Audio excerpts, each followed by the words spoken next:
Welcome to the Thinc Conversations series, where we explore issues shaping South Africa. I'm Lucky Matebula from the Thinc Foundation. I am in conversation with South Africans. I talk to influencers. This is more than a conversation. It's a thought-provoking engagement for a nation ready for the next 30 to 50-year takeoff. Today, we're exploring the transformation and managerial leadership of South Africa. I'm joined here by Mr. Monde Ndlovu, the Managing Director of the Black Management Forum, an organization that has declared transformation and managerial leadership as its focus. Welcome, Baba Monde. Thank you very much. Thank you for honoring us with your time. You know, when you get the executive director of the Black Management Forum coming to your show, you're asking yourself who's managing where he's supposed to be. So we thank you for being here. You have declared transformation and managerial leadership as your focus now, as the BMF. Without me sounding like I'm asking you a business school question, but what do you mean with these two concepts as the BMF? Yeah. What do you mean when you say transformation and managerial leadership? No, thank you very much. Thanks once again for inviting us to the show. We appreciate the time to engage with yourselves and to the country at large on these important matters. I think for starters, the Black Management Forum has evolved and continues to evolve. I think that's the first consideration that we need to bear in mind, that in its process of understanding itself and the environment, it had to change at certain eras of the organization. So I think that would be the first thing in answering your question, why a particular focus? Number two, in that evolutionary process, when we initially started, we just wanted to support black professionals then, and we know that it was unlawful to call a black manager a manager at that time. It was illegal to do so. And so very, very few of us in corporate and then in other spaces. So we wanted to create a home for black professionals, to support them, then also to train and develop them. And so then we had that in mind to say we want to train and develop a particular cadre of leadership and management for the country moving into the future. In fact, in the evolutionary process of BMF, it could have evolved into a business school, by the way.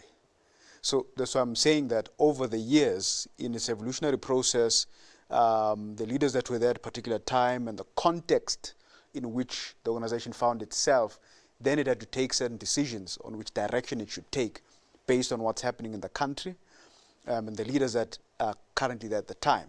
And so if you then look at how advocacy comes in, because advocacy didn't come in from 76, advocacy comes in later, between 87 and 1991, Yes.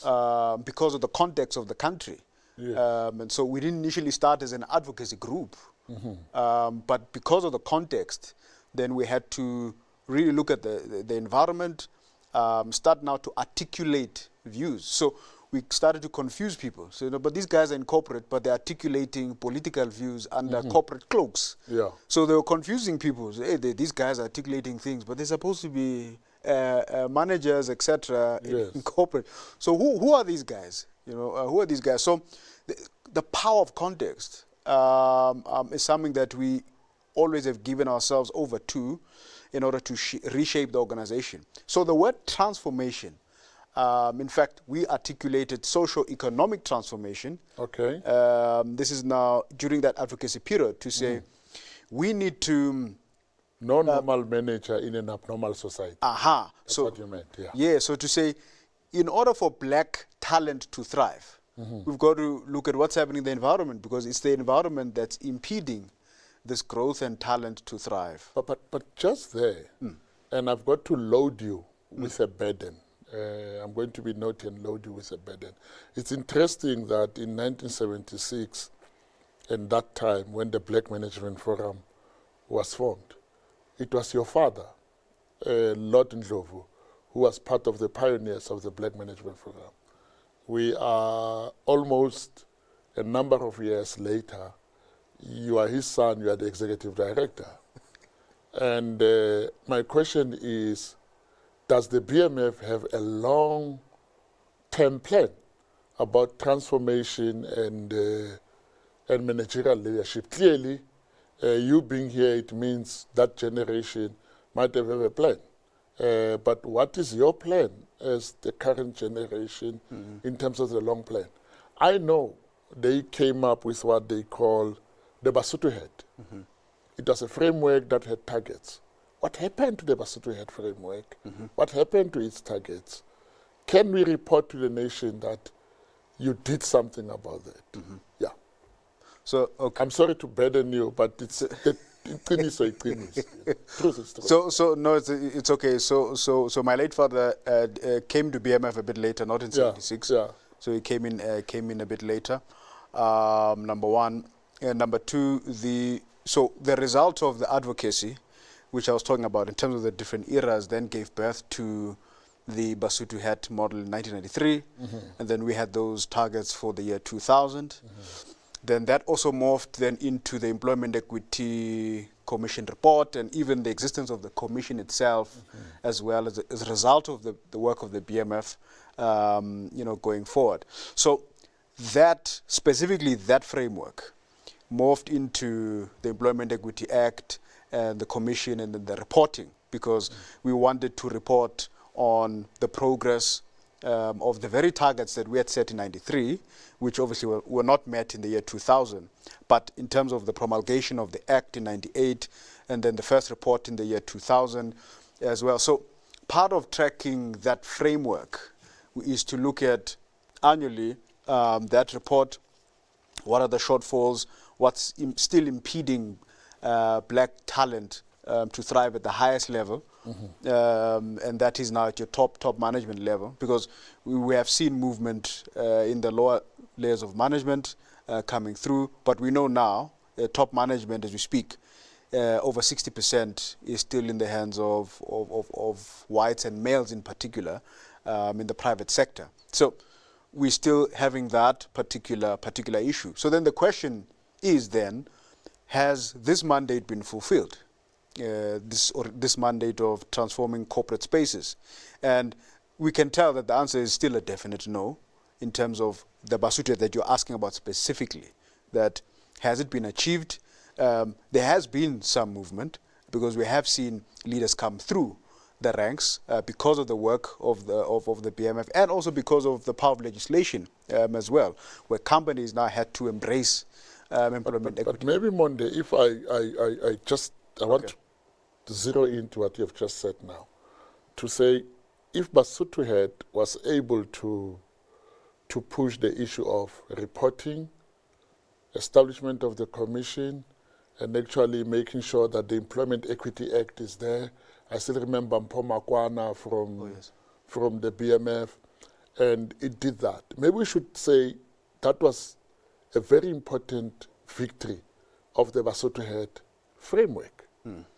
But we then need to say, what are you as a generation that has inherited that framework? Because sometimes some people succeed by putting laws and legislative framework, and others have got to make sure that what is in the laws and what happens.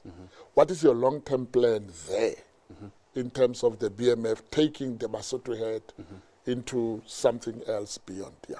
So, okay. So what has now happened in terms of looking ahead? Because it was important to look at some of the groundwork before, amongst other very key achievements, is that firstly, as I had said earlier, BMF could have morphed into a business school had we focused on just training and developing, having managerial programs, leadership, and not looked at advocacy. But over time, that idea was still there, and I'll tell you what we've done. That idea is still there, but we've got these other areas of the BMF, so advocacy is still there, etc. So what has now happened is that the past couple of years, in order to give effect now to the next stage of transformation at a leadership level, is that BMF wanting to be a professionally recognized body. So we're now no longer an association like the other black lobby groups that we have in the country. We are now a professional body. Now, what does that mean?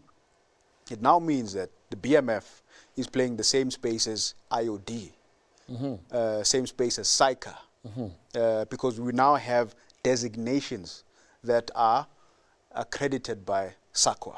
Okay. So what are these designations? Certified Transformation Professional, Certified Transformation Manager, Certified Transformation Director.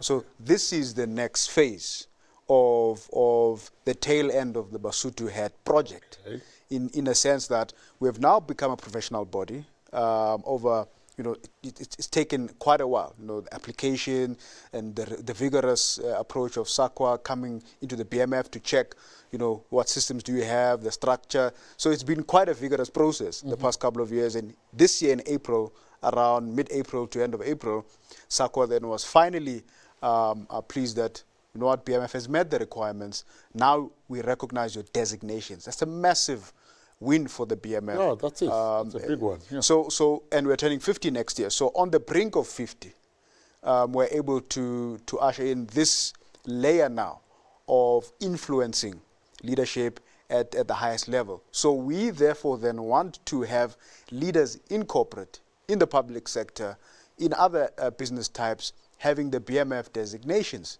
as well, because now we have become an official authority on transformation. So we're an unofficial prior, because we're not a professional body, but BMF was recognized as an authority So on. you've actually put up standards with the standards generating bodies about what type of a transformation manager you want.